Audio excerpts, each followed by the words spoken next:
Namaste students. Today we are going to see a new lesson, Introduction to Networks. How we can communicate with others? Yes, through languages we can communicate with others. Like that, communication between computers is one of the most important components of today's communication revolution. A computer network is a collection of interconnected computers and other devices which are able to communicate with each other. Next, resource sharing. Hardware and software can be shared in a network is called resource sharing. What is hardware and what is software? Hardware is a physical part of the computer and software is a set of programs. So this hardware and software can be shared is called resource sharing. For example, in a network computer laboratory, when print command is given on one computer, the document may be printed by the printer, which is attached to some other computer. How it is possible?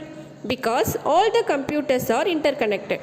Depending on its size and area, a computer network is mainly classified into 4 types.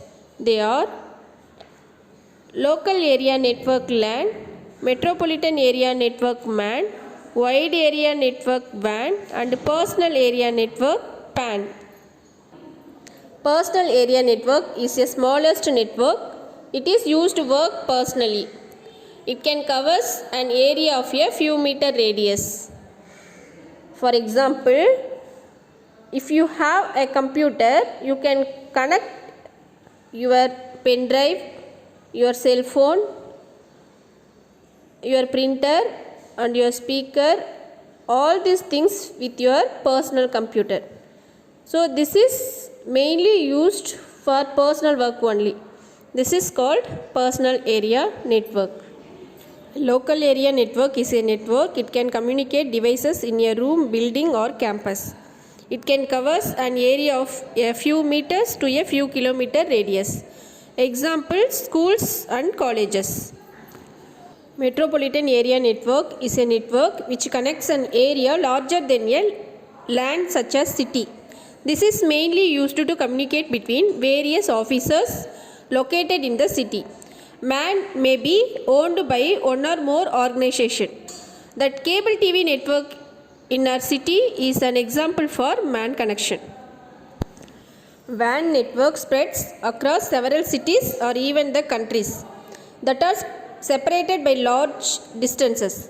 These computers are connected through satellites to facilitate fast and efficient exchange of information at lesser cost. Internet is the best example of WAN. Next, advantages of network. All PCs can be centrally managed. Users can work fast from any PC. Backups can be done centrally. Users can share devices such as printers, scanners, etc. And a good networking setup will reduce the amount of money we spend on hardware and software. Last topic, limitations of network. Purchasing network cabling and file servers can be expensive. Managing large network requires training. Viruses can spread to other computers throughout a computer network, and there is a danger of hacking, so security procedures are needed to prevent. Thank you, students.